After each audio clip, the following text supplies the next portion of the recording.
इन बच्चों को तो आप जानते ही होंगे। ये वही बच्चे हैं जिनकी पढ़ाई और पोषण आप सभी के सहयोग से चल रहा था। फंड की कमी की वजह से हमारी रसोई पिछले 10 दिनों से बंद है और ये बच्चे हर दिन इस उम्मीद में आते हैं कि शायद आज उनके लिए खाना आया होगा, लेकिन हमें हर रोज कोई न कोई वजह बताकर इन्हें खाली थाली के साथ वापस भेजना पड़ रहा है। इन मासूम बच्चों को मायूस और भूखे पेट लौटते देख हमें बहुत तकलीफ होती है। इस समय हमें आप सभी के साथ और सहयोग की बेहद जरूरत है। हमारी रसोई आप जैसे लोगों के सहयोग से ही चलती है।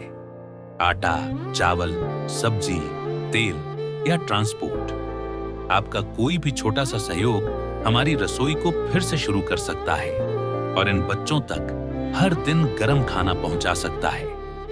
आज ही हमारी मदद कीजिए, क्योंकि किसी का पेट भरना ही सच्ची इंसानियत है।